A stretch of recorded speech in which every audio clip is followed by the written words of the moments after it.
คือตอนน้องเอาผัวแต่เก่านั่นเท่าได้อันขาดองน้องแบบผัวน้องแต่งเอาหั่นน่ะ3,000 3 ล้านก็ 3 ล้าน น้องไอ้3 ล้านกีบน้องตกเป็นเงินไทยเท่าได้เบาไกล ประมาณ5,000 บาทนี่แหละพี่น้อง ให้ FC ฮู้เนาะเพราะว่าขาดองน้องสาวแก้วว่า น้องตั้งแบบบ่เอิ้นเอาหลายบ่คารองหรือว่าเขาเจ้าบ่มีให้ บ่มีให้แบบว่าค่อยเห็นเฮือนล่าวนะจน โอ้ แพง โอ้ ตอนค่อยเอากันเขาบ่บอกพ่อแม่ค่อยไปรักเอา แบบ โอ้แม่นลักษ รั ณะ กไปเนาะ น้องรักไปน้ำเล่า แม่ ความใจมักนำเบาไกลเนาะบ่ตินะพี่น้องเอ้ย แม่น ความใจมักห่างกันชุดท้ายกันผัวก็ทิ่มใส่ซ้ำพี่น้องเอ้ย ๆไปน่ะน้องไปอยู่ร่นบ่หรือว่าจังกลับมาเฮือนจังมาบอกพ่อแม่ โดนได้2-3 มื้อก็บอกค่อยอยู่เฮือนผัวค่อยละเด้อ โอ้ มาแล้วน้องกลับมาแล้วพ่อแม่ก็สิเอาเงินค่าดอกค่ารองหลายแหละบ่หรือว่าน้องว่าเอาสำนั้นก็อยากได้เราว่าอยากได้15แต่ว่าบ่มี เขาขอได้3 ล้าน อืม มาที่คิดข้องในพระเฮ็ดสัตว์ตอนแต่ง ก็ลาวแหละแบบผัวค่อยเราซื้อแบตัวนี้ เอาแบ่ตัวหนึงมาเฮ็ดหีดเฮ็ดคอกเนาะ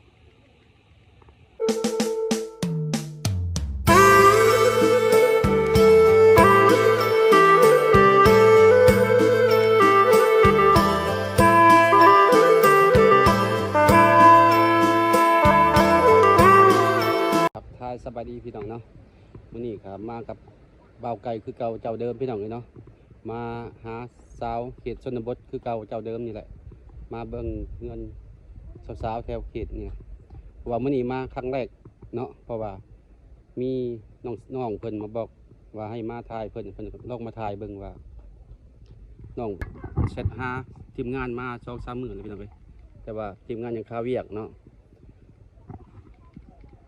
มาเบิ่งว่าน้องๆอยู่เฮือนหรือบ่อยู่ก็มาเบิ่งนำกันพี่น้องเอ้ยเนาะเพราะว่าน้องสาวแก้วเพิ่นก็ว่างมื้อนี้เพิ่นว่าสิให้ออกมาถ่ายเบิ่งเนาะมากับบ่าวไก่คือเก่าส่วนบ่าวผู้ไทยเพิ่นคาเวียกมื้อนี้ติดธุระก็เลยบ่ได้มาเนาะมาบ่าวไก่แล้วก็บ่าวเทิดมาคือเก่าเจ้าเดิม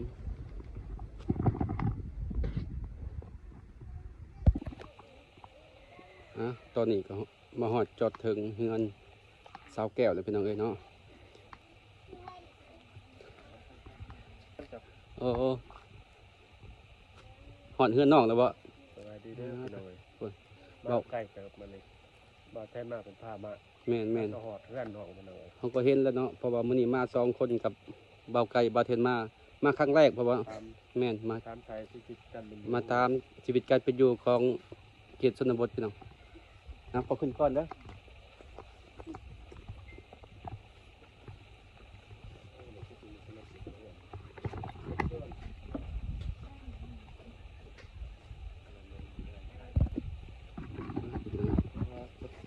ระวังเด้อสรุป ผ้าใหม่ให้พี่น้อง คนพี่น้องเลยแบบดังเดิมพี่น้องบอกไง ใหม่อันนั้นเนาะ เป็นไม้พากไม้กระแตะ ผ้า เนาะ ช่วงนี้ผ้า เห็ดอันเป็นสังกะสีว่า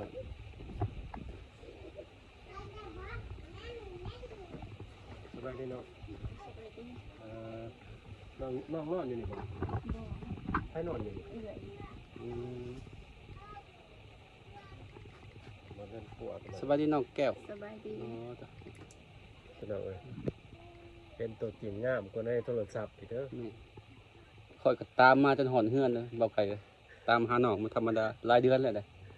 เฮ็ดน้องเป็นในเฟซพี่น้อง แม่ เอ้ย นำ คื ทั้ อง เพช ว่าร นำทั้งเพชรทั้งลายเอาเนาะบัก ช่วงก่อนเราใช่เคยมาบ่ มาแต่ว่า แต่เฮิงหน่อยเนาะ แต่เฮิงเนาะแต่ว่าน้องคนอื่นอีกน้องคนหนึงนะ อื แม่น ม ถึงคนนี้เราเลยบ่ฮู้เนาะก็เลยมันมื้อนี้ค่อยขาฮู้ก็ตามมาตามเพชรตามลายแหละ น้องอยู่เฮือนแต่คนสัตว์ฮะแต่คน 16 คน ในเฮือนนี่ 16 คน อยู่กันแนวกัน16 คน แต่เดี๋ยวนี้อายกำลังสิเฮ็ดเฮือนใหม่ เออ เฮ็ดอยู่ไส ติดกับตัวนี้นี่ อยู่อันนี้นี่ อืม อ๋อน้องชื่อน้องนี่น้องแก้วบ่ แม่ โอ้น้องชื่อน้องแก้วพี่น้องถ้าลืมแนะนำชื่อมันคือ FC เป็นถามว่าชื่อไหนๆๆพี่น้อง โอ้อยู่ด้วยกัน11 คนพ่อแม่นี่ยังเบิดเนาะ อืม อืมครอบครัวอันนั้น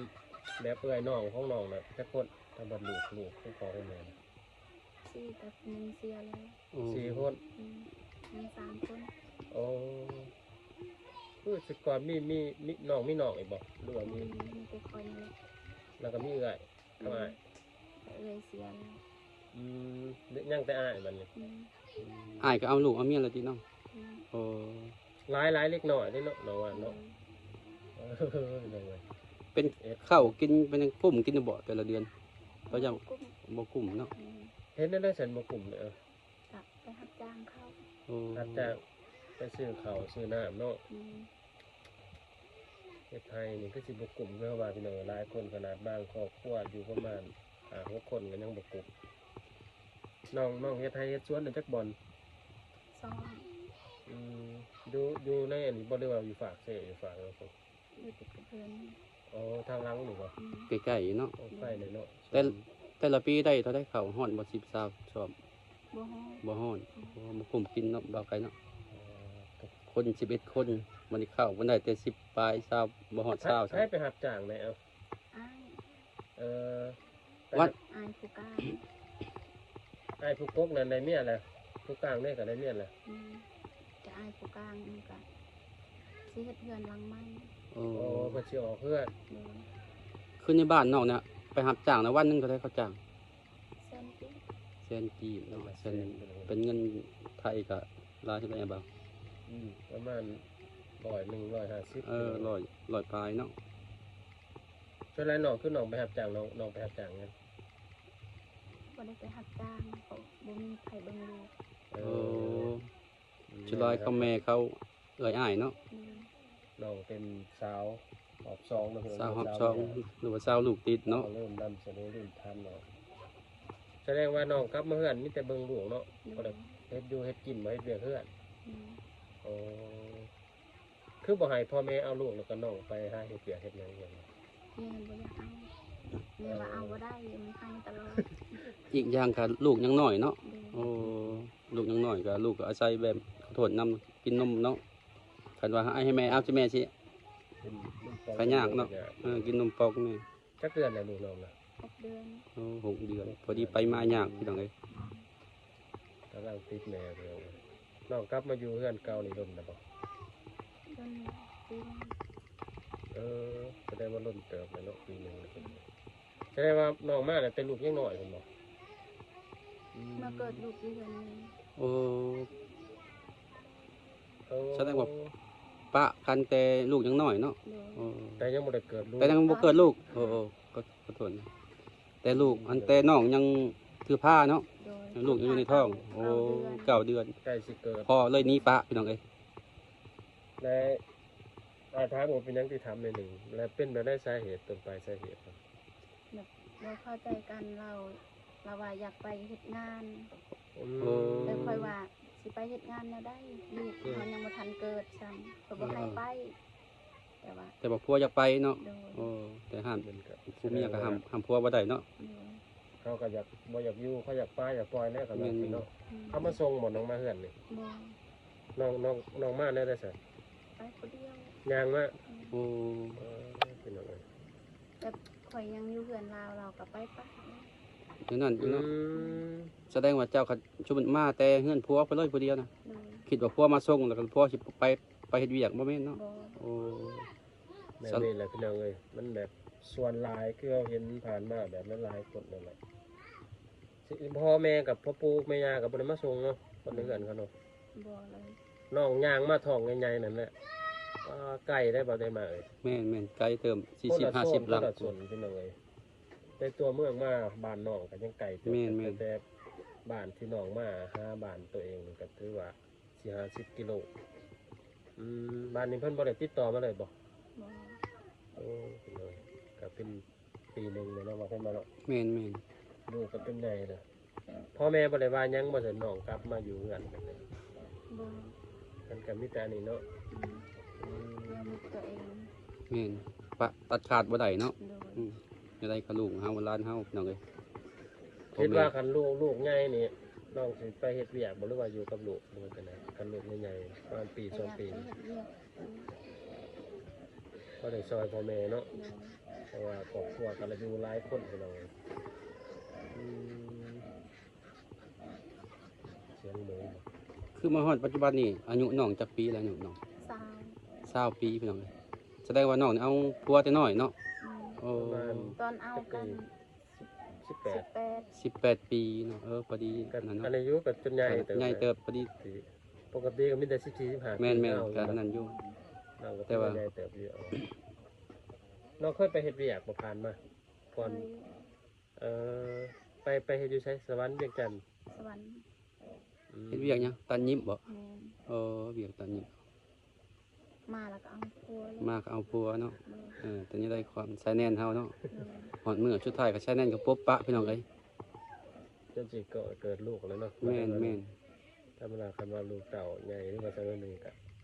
คือว่าแหละคันคนบ่อยากอยู่ แม่นเลยจองบ่ได้พี่น้องเนาะ สิมาส่งเพิ่นก็บ่มาส่งก็ได้ในย่างมาเองพี่น้องเอ้ยน้องบ่มีโทรศัพท์อีหยังบ่สนให้ทางครอบครัวอิหยังดูว่าอายไปรับไปห บ่ ยัง มี โอ้บ่มี โทร บ่ ศัพท์มีแต่หน่วยเดียว โทรศัพท์ลาว เออ พี่น้อง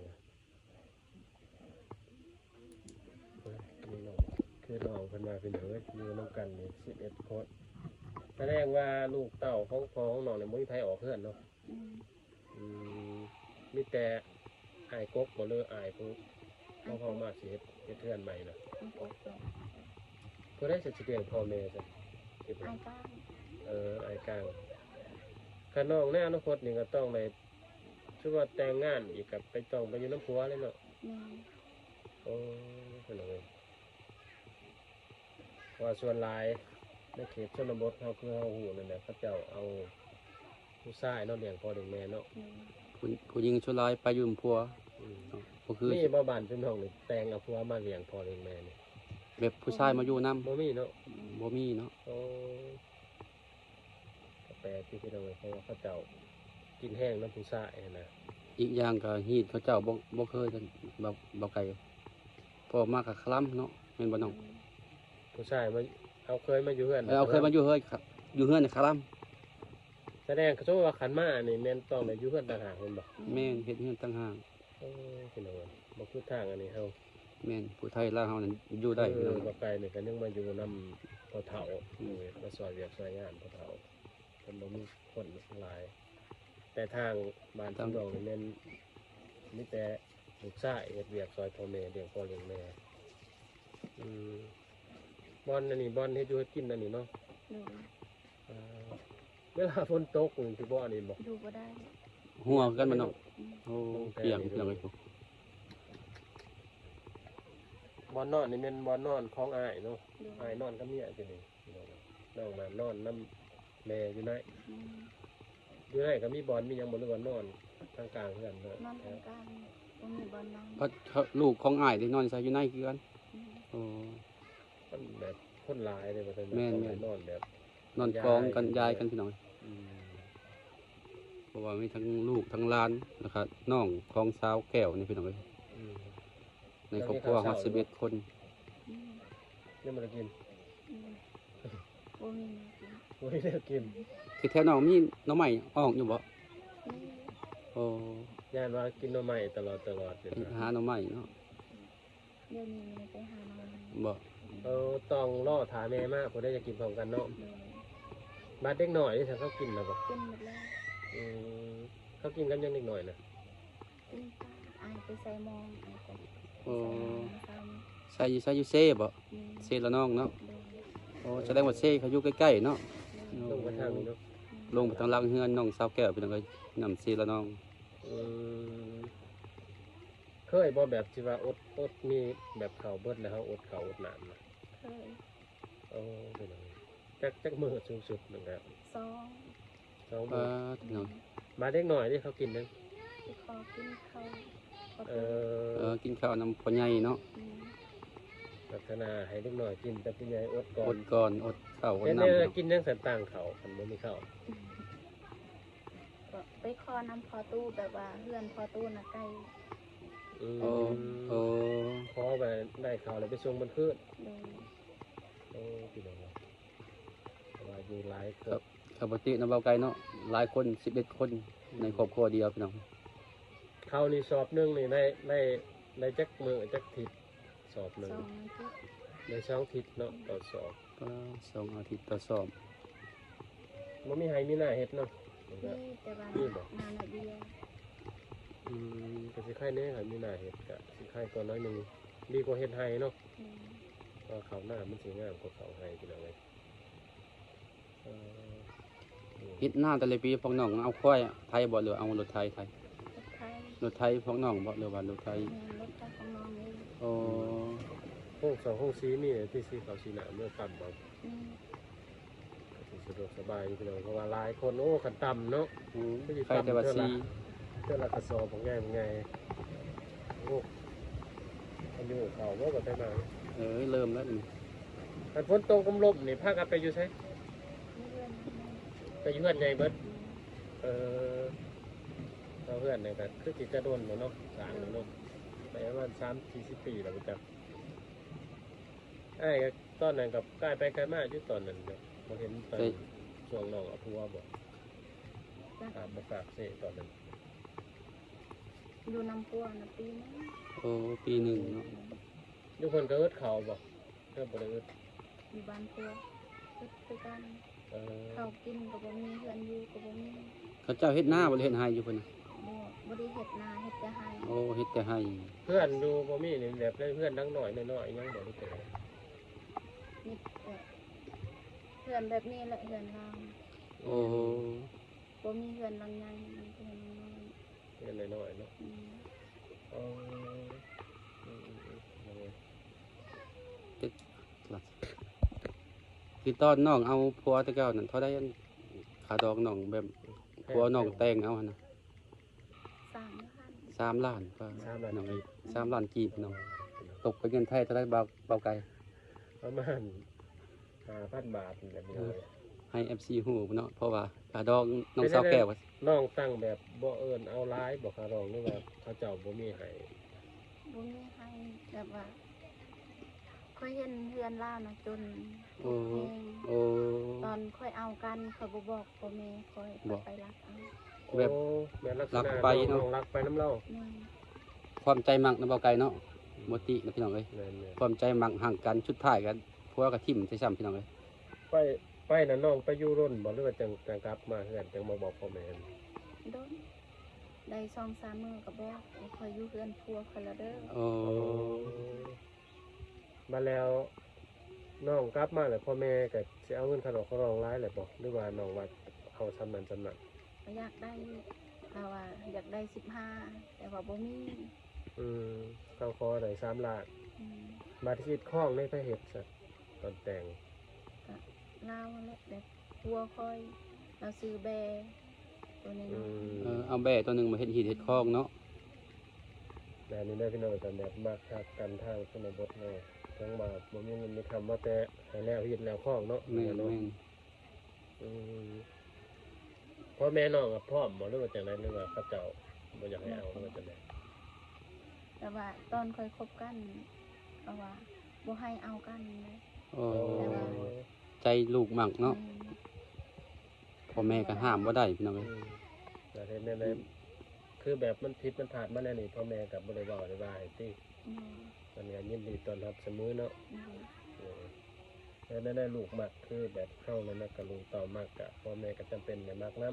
อืม ำต้องมาเป็นแนวใดกะในอนาคตทางหน้าคือน้องกลับมานี่ประมาณปีหนึงเนาะน้องมาอยู่เนาะ อืม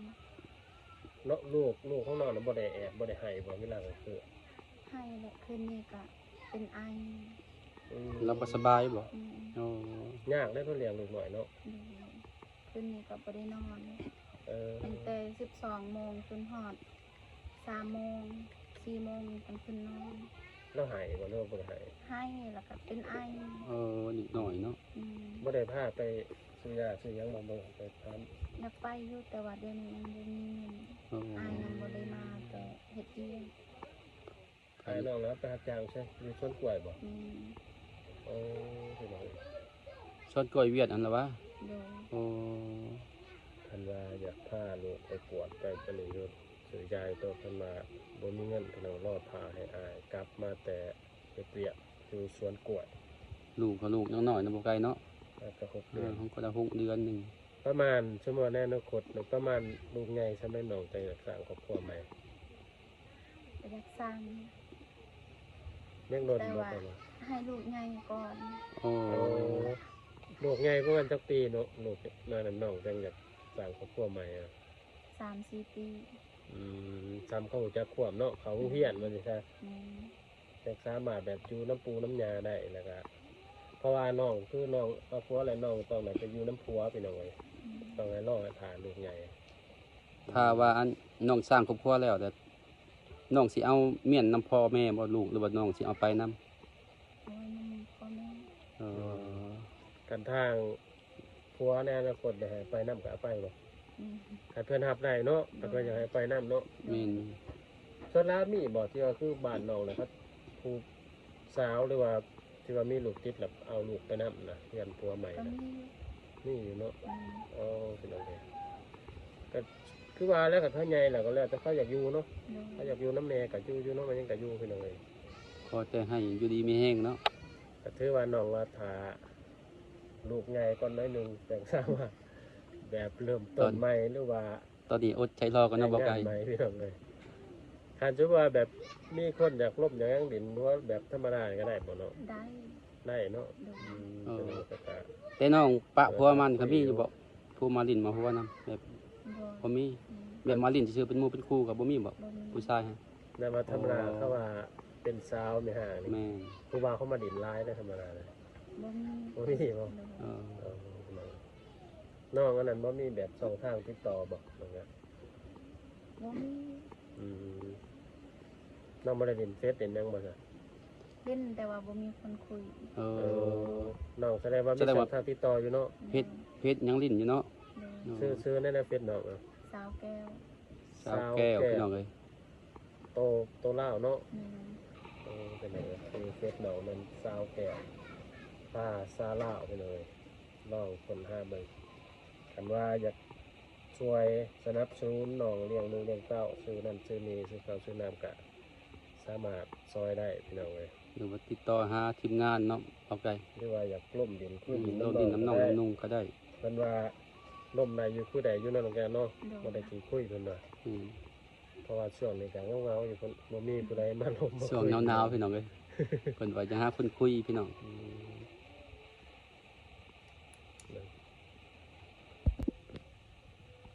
พี่น้องเอ้ยหลังจากที่ว่าถามเรื่องราวต้นปลายสาเหตุที่ว่าน้องกลับมาอยู่เพื่อนแล้วก็ที่ถามน้องว่าสมมติว่าถ้ามี